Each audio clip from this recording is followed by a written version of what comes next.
حل چاہتے ہیں، اور اس طرح پاکستان کے اور انڈیا جو ہے وہ شکست کا جو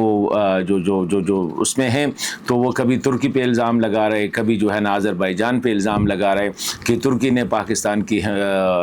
مدد کی ہے یا آذربائیجان نے کی ہے، اخلاقی مدد کی ہے یا کل کے سامنے آئے ہیں، تو یہ مدد تو چائنیز نے بھی کی ہے۔ پھر چائنا کو بھی کہہ دینا کہ آپ کے ساتھ بھی میں دیکھ لوں گا، آپ کے ساتھ بھی میں تجارت، اگر ترکی کے ساتھ ان کی 6.5 ارب ڈالر کی ایکسپورٹ ہے، اگر وہ کہہ رہے کہ ہم وہ متاثر ہوں گے، تو پھر چائنا کے ساتھ جو مور دین $20 بلین کی ایکسپورٹ ہے اس کو بھی متاثر ہونے دے۔ پھر چائنا نے جو اپنے جو علاقے ہیں ان کے نام چینج کیے ہیں اور ان پہ اپنا دعویٰ جو ہے وہ اس کا اعادہ کیا ہے، تو وہ ایک بہت بڑی ڈیولپمنٹ ہے۔ پریزیڈنٹ ٹرمپ نے یہ جو باگرام ایئر بیس کے حوالے سے جو بات کی ہے،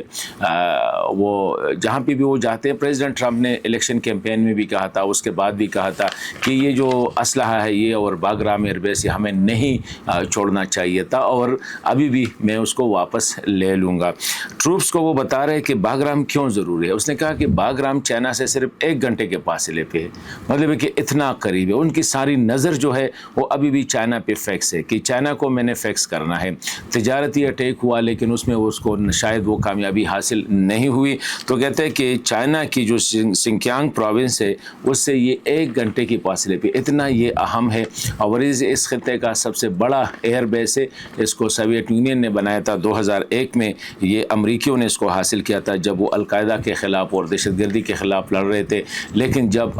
کابل فال ہوا طالبان کو جولائی 2021 میں، تو رات کی تاریکی میں امریکی افواج نے باگرام ایئر بیس کو چھوڑا تھا۔ اس پہ پریزیڈنٹ ٹرمپ کہتے ہیں کہ اس طرح ایرٹک اور اس طرح جو ہے ہمیں نہیں نکلنا چاہیے، یہ بڑا کروشل ایئر بیس ہے اور اس کو میں چھوڑ نہیں سکتا ہوں۔ تو پریزیڈنٹ ٹرمپ ابھی تک جو چیزیں کر رہے ہیں اس لائن پہ چل رہے ہیں، تو اس کا مطلب یہ ہے کہ باگرام ایئر بیس پہ بھی وہ کافی سنجیدہ ہے۔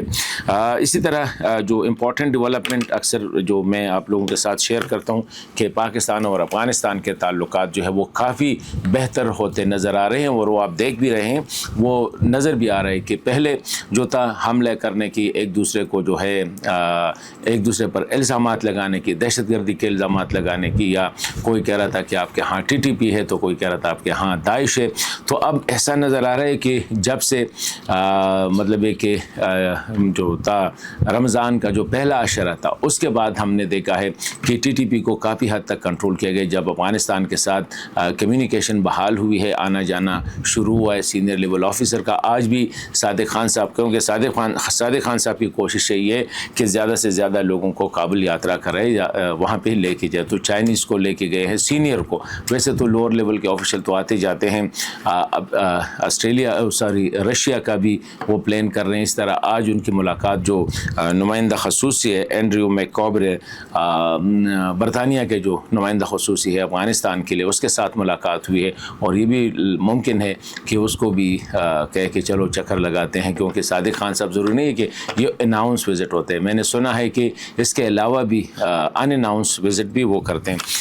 تو یہ افغان وزیر خارجہ کی جو بات ہوئی ہے کل جے شنکر صاحب کے ساتھ، تو یہ پہلا رابطہ ہے۔ اس سے پہلے جب پاکستان اور انڈیا کی ٹینشن بڑھ رہی تھی تو پاکستان کے وزیر خارجہ اور deputy prime minister Ishaq Dar صاحب نے امیر خان متقی صاحب سے رابطہ کیا تھا، اور ساری جو سچویشن تھی اس پہ اس کو بریف بھی کیا تھا اور سچویشن سے آگاہ بھی کیا تھا۔ تو ابھی یہ جو رابطہ ہوا ہے اس میں بھی امیر خان متقی صاحب نے وہ جو ایک کسٹمری ہوتا ہے، ڈیفینیٹلی ایکسپریشن ہوتا ہے کہ انڈیا ایک اہم ملک ہے خطے کا، ظاہری بات ہے بہت اہم ملک ہے، اس میں تو کوئی شک نہیں۔ پہلگام کا واقعہ جو دہشت گردی ہے اس کو ہم کنڈیم کرتے ہیں، جو سارے ممالک نے کرنا ہے، اور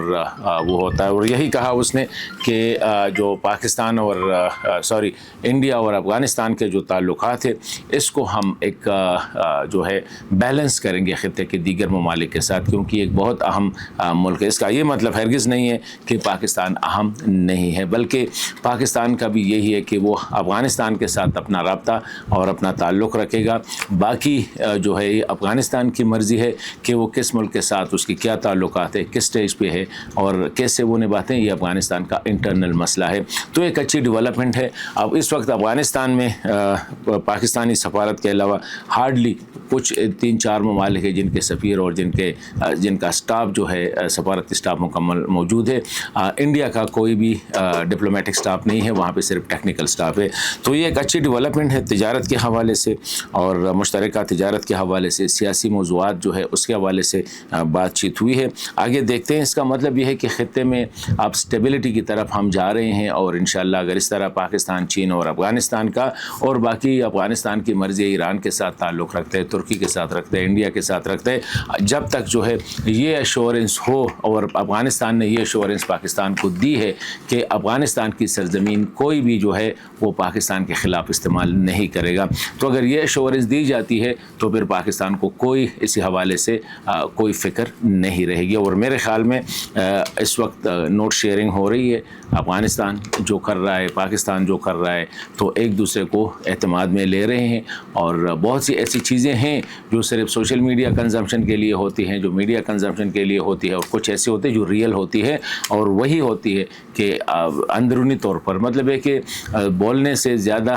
پہ زیادہ توجہ دینے کے بجائے جو کرنے والا ہے اس پہ ہمیں زیادہ توجہ دینی چاہیے کہ وہ کر کیا رہے ہیں.